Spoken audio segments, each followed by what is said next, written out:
From all that to the cause of it all, Arkansas now taking a look at the numbers of COVID-19 cases totaling over 50,000 since March. But as those cases continue to climb, Governor Hutchinson remaining optimistic, reminding you that we are still under 55,000 projected by UAMS. Thanks for joining us tonight at 5 o'clock, everyone. I'm Bob Clausen.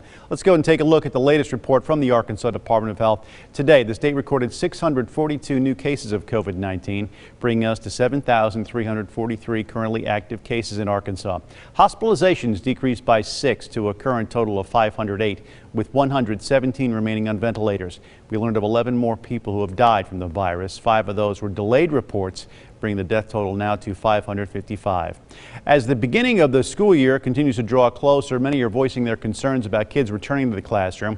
And for student athletes taking the field, well, today the governor spoke about these issues in his daily press conference, some of what you just heard. Jay Burr was at that meeting, joining us now with what else was talked about today, and also some things that were ironed out, Jay.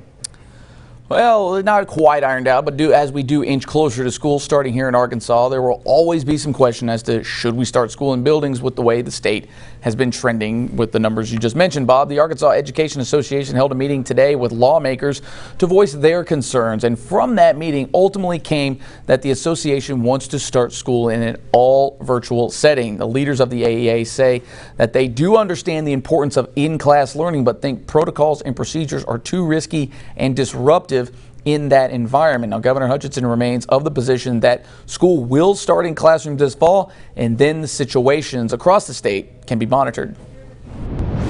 Well, they asked for a virtual start for the first 2 weeks of school, and then see where we go from there.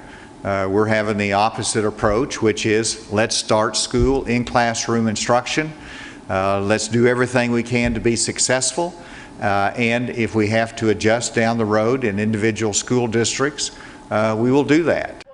The governor also saying the Department of Health should be posting some guidelines on youth sports leagues and city recreational leagues, at least in terms of contact sports. We've gotten reports that many cities have still not opened up their fields because the AAA guidelines were specific to high school sports. But the governor hopes this will clear up any confusion and that everything from Pee Wee football all the way up to adult soccer leagues, kind of excited about that one personally, can resume operation under those guidelines that should be put out again on the Department of Health's website soon.